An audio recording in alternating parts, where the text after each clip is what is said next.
real quick before I start this video up, I want to let you guys know, one, I did intend to have the markings on the screen. I had an app that did it. It showed up while I was recording it, but for whatever reason, when the file was actually recorded itself, the markings don't, so I apologize. It's going to be a little bit hard to follow here. You got to follow the mouse clicker real hard to kind of see what I'm visually trying to demonstrate here.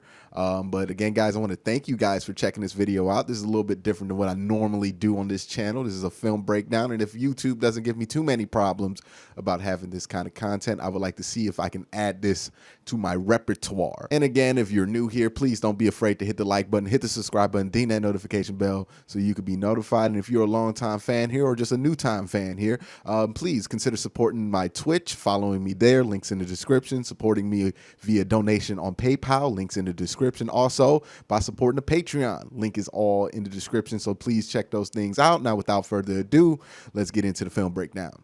This is interesting, right? First time I'm doing this kind of film review. It's not going to be super in-depth, but just some things I want to look at, some missed opportunities that the Browns had that could have made things a lot better and look a lot better in Pittsburgh, and just kind of illustrate why what happened in Pittsburgh wasn't all on one person. It was a collective group effort to fail that badly. So without further ado, we're going to look at this play, which is a missed opportunity on a run. Kareem Hunt could have took this for a lot of yards here, but unfortunately, one or two things went wrong, and none of that happened. So let's look at the play here. Browns coming out in their normal eye set, and then stop here. Well, let's go stop here. All right, so right here, this looks like, you know, you got all this space here for Kareem Hunt. You see the seals here, and, you know, Kareem Hunt should be able to shoot through that and make Minka miss, or even if he doesn't, he gets the ball all the way out here. So that's about 15 yards, and that could be a big play here. But that play, that doesn't happen here because, well, you're going to see. He gets tackled. He gets tackled by Cam Heyward, who was a absolute wrecker this entire game. Now, we're going to look at what happened here with Cam, and this is just basically Cam got Austin Hooper one-on-one, and Austin Hooper did not fare well in that battle at all. As you can see here, Cam just pushes him all the way to Kareem. Look at that def he got on him. Pushes him all the way to Kareem Hunt and is able to make the arm tackle there. You can argue Nick Chubb might be able to break that, but look at all that meaty claw that Cam Heyward has on Kareem Hunt. Ain't nothing that Nick Chubb's going to do about that, and that's just the tight end not winning the battle enough there. And look, he doesn't have to completely dominate Cam Heyward from that tight end position, but he has to do something more to disrupt him, because this might as well have been Cam Heyward just running free right at your running back, because he does very little here. And Austin Hooper, you know, he hasn't been great in these areas. He's supposed to be a good run blocker. He's supposed to be a good pass blocker, but he's graded very poorly in those areas this season. And this is where it finally came up to bite you in the butt a little bit here, is when, you know, you put him one-on-one with Cam Heyward, you're double teaming Stephon Tuitt. I don't know if that's what the protection wants you to do, but that's what happened. Jack Conklin's not even worrying about Cam Heyward. And look, he's getting upfield. The seal's there. Janovich is going to get there. All Hooper has to do is disrupt Heyward just a little bit, and Kareem Hunt can run right by him, but Heyward completely manhandles him, goes right into the running back, and it's not like a 5-yard gain instead of what should have been 20 yards to a touchdown. All right, this one's going to be, I believe, on Baker Mayfield here, 2nd and 9, first quarter again. Again, all these clips are going to be from the first quarter. And the Browns get into their dreaded empty package, right? We hate this empty package when we watch it on TV, but they get into it, and let's see what happens here. All right, so looks like Baker needs to get rid of the ball, but hey, look, he has two decent options to get rid of the ball here. You can see you got Hooper here. He's pretty open. That's open in NFL. And you got Jarvis here finishing this route. Has all this space. You got this guy going downfield with OBJ. You got this guy chasing. So this is a nice little window here. This is also a nice little window here for Baker to make this throw. And look, Baker's eyes are here. He sees this. He needs to step up in the pocket, make this throw, and let this one rip. But that's not what he does. So we get to the play. He runs, and then he gets tackled for a 6-yard gain.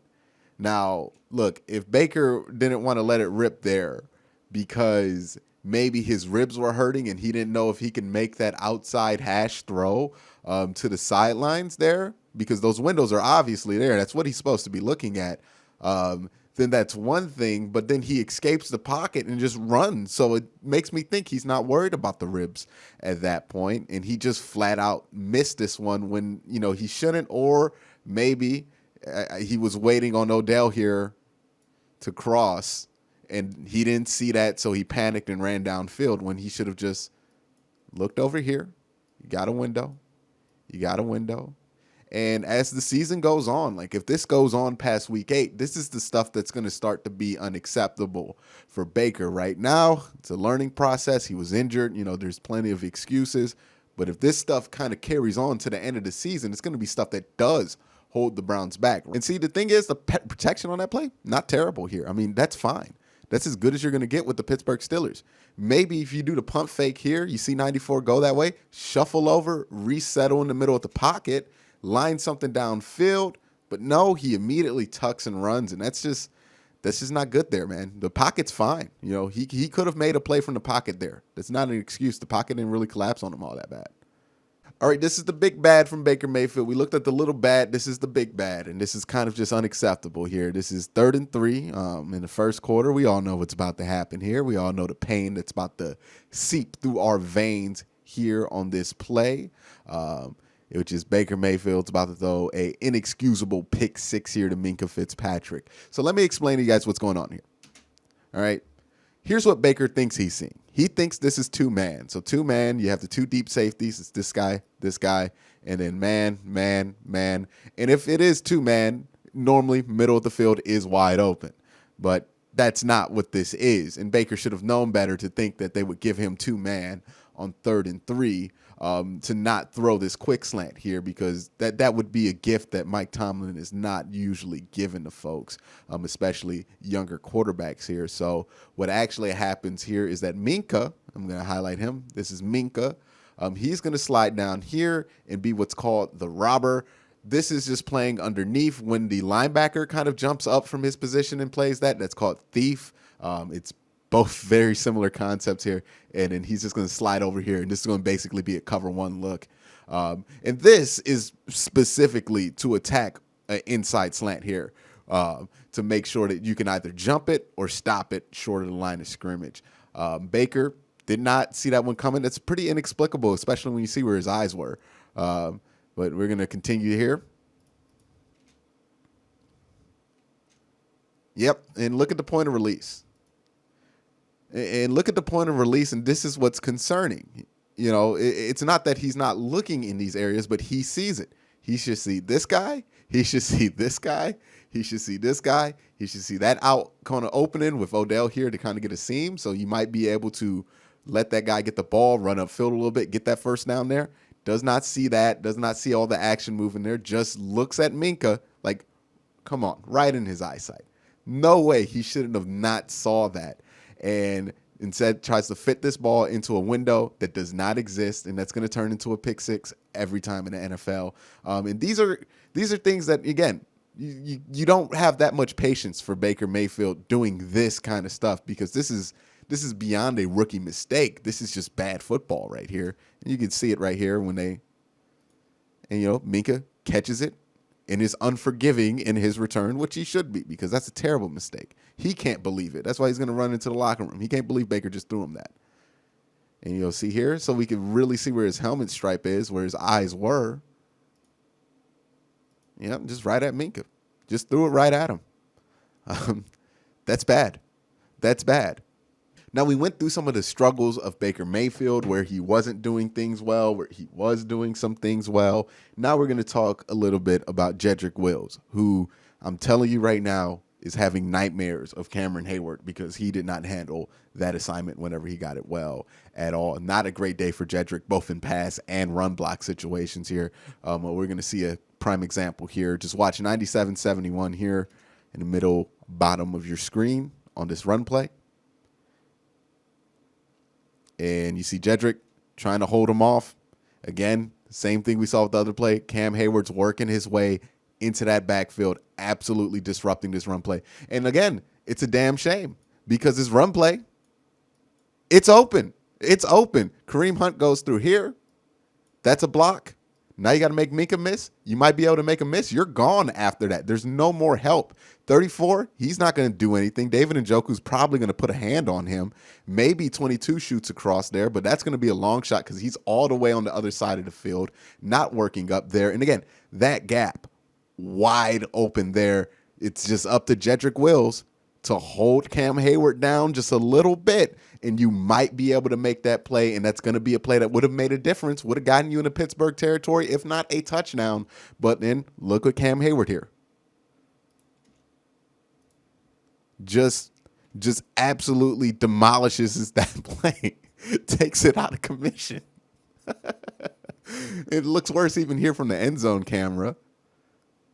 As you see, just sliding. He's already behind the guard. It's over with at that point. That's just excellent play by Cam Heyward. Terrible play by Jedrick Wills. Again, Cam Heyward, worth that money. All right, man. So we talked about Jedrick's issues when it came to run blocking against Cam Heyward. Let's look at how he did in pass protection against Bud Dupree here on this play. And again, not great here from Jedrick. He's kind of worried about all these guys here. They kind of just confuse him, honestly. They send, like, well, look at this. They have 3 guys that Jedrick is wondering, how are we going to transition all this between the 3 of us or the 4 of us or however you want to split it up. So they confuse him here. He doesn't bite on the Devin Bush thing as much, but it does set him off a little bit to the point to where all his leverage is gone, but Dupree slides in and just destroys this play because what now Baker knows that Bud Dupree's back there. He can't really throw this ball. All he can do is just take the sack here. And this is actually a good example from Baker Mayfield not being so flighty in the pocket because he has improved in this in the last 4 games. It's just unfortunate that he's gotten hit so much. So you wonder how much of this is going to stick. But, you know, look, he tried to do the right thing. Jedrick just got beat. And the way Jedrick got beat, you couldn't let the ball go here. But he tries to step up. I like the step up. He resets here. He's about to throw. And then he realizes there's somebody behind me. So he starts to try to bail here. And, you know, that's just Jedrick's got to play better. All right, so this next play here is how Baker Mayfield didn't do his offensive line favors. And you see how his offensive line didn't do him favors. Well, let's see him return it. You see TJ Watt gets a wonderful start here. He kind of jumped the snap. This is a play-action play. And this is actually a good design. It's going to be open, but we'll see what happens at the top of the drop. Baker gets there, top of his drop. You see what I see, right? Jarvis Landry is wide open here. Baker is set. He can make that throw. There is all this window to make this throw. And look, even if he's feeling frisky, do you see how this DB's off balance? Odell looked like he's setting up that double move to go upside. That could have been there. But if you want to be safe, get rid of the ball. Boom. That window to Jarvis. I know it's all sloppy there. That's wide open. That ball should be out and in the hands of Jarvis. You see, that's a sizable gain there on this play. But Baker, for whatever reason, doesn't let it go here. Doesn't let it rip. He used to let it rip. He didn't let it rip here. I don't know if it was because he's injured. I don't know it's because he doesn't have the same amount of confidence or if he's just worried about this guy coming inside and hitting him in his ribs. But he should have let that go. And that would have been a big play there. I mean, you're talking about getting in within field goal range and scoring in the first quarter of this game and making it much closer. And maybe that changes the mindset. But instead, Baker going to take a sack here.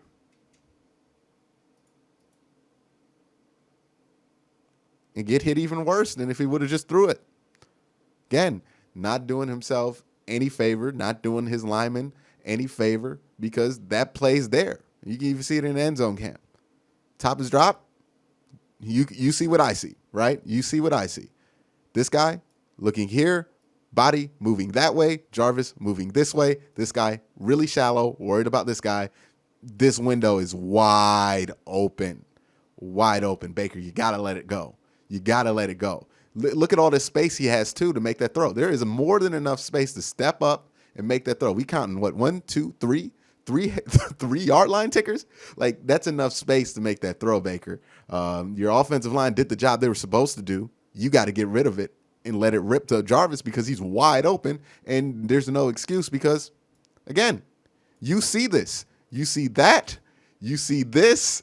You see all of this. That ball should be out. That ball should be in the hand of Jarvis Landry, but unfortunately, not a play that was made, and these are the plays that killed you in the first quarter and why this game got out of hand so quickly. See, when we talk about Baker Mayfield, I think the main criticism is if he can read defenses, can he read defenses? And I don't know if that's the biggest problem. I think he definitely struggles with that in some areas, but I think sometimes he just doesn't see the field well.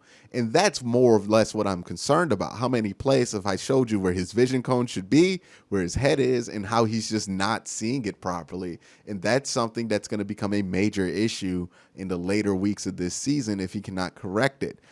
So these are things that Baker Mayfield does need to improve. Now, again, don't confuse me for any of these people who want Case Keenum in there, because I don't think Case Keenum's much better at this, but Baker does need to kind of be able to see it a little bit better. And I don't know if it's reps in the system. It's definitely a problem, though, that he needs to fix. We're going to look at it here. Another thing where he didn't see well. Gets to the top of his drop. All right, you see a couple of things here. Now, I know what everybody's going to point out now. It's 3rd and 10 here, right? The marker's right there. You could step up here, hit your running back in the flat, and see if he can make a play here. You can also hit him here. That's not going to get the first down. But I want you to watch Rashard Higgins here, because I think he's going to have a window right here open up on the seam that Baker could have stepped up. And this is a window that Baker was hitting really well early in his career. He just hasn't felt that same confidence doing it. But let's let the play continue on here. Yep, that's exactly what I thought. Yeah, so it opens up. That window's there. Again, Baker steps up. He has a lane to throw this. Look at this. He's right there. He should have a lane to throw this. The window's there. Boom. Step up, hit that man. It's a tough throw, but this is the throw Baker has made. He chooses to make the even tougher throw over this guy, between this guy, to Odell on the sideline while off balance. I think this is a better throw here to Rashard Higgins. I think that's a throw he has a more of a chance completing. Also, you can argue he could have threw it there. Now, that's a Kirk Cousins decision. I don't know if Dearness Johnson necessarily breaks both these guys' tackle and gets to the first down marker, but I don't really blame him for throwing it to Odell here. I just wish he would have saw Rashard Higgins here, because I think that would have been a more successful thing, and I think that's more in Baker's wheelhouse to make that throw. All right, now we showed you examples of where Baker could be better, where Jedrick could be better, where other guys in the offensive line could be better, where they got dominated, where the tight ends got dominated. Now let's talk about where Kevin Stefanski just got thoroughly outcoached. And I think this play is a good example here, because the Browns are going to try to run one of those tight end screens that you've seen that are all the rage in the NFL. David Njoku is going to run a little out here. He's going to fake like he's blocking and then kind of just bounce out here for a little screen. And then he will have a bunch of space here. And then also you're going to have Odell come over top just in case that's open as well. And play action is great, and this play is a good design, but one thing that does stop a good design is getting a free runner in there, because that absolutely kill any play action concept that you have going, and it's what it did to this play. You'll see Harrison Bryant comes in motion.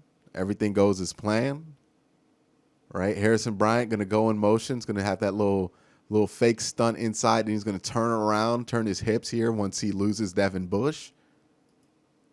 And you see how he has his head turned around. He's waiting for the ball because Baker's supposed to throw it to him. But boom, who's in his face? Free runner, Mike Hilton.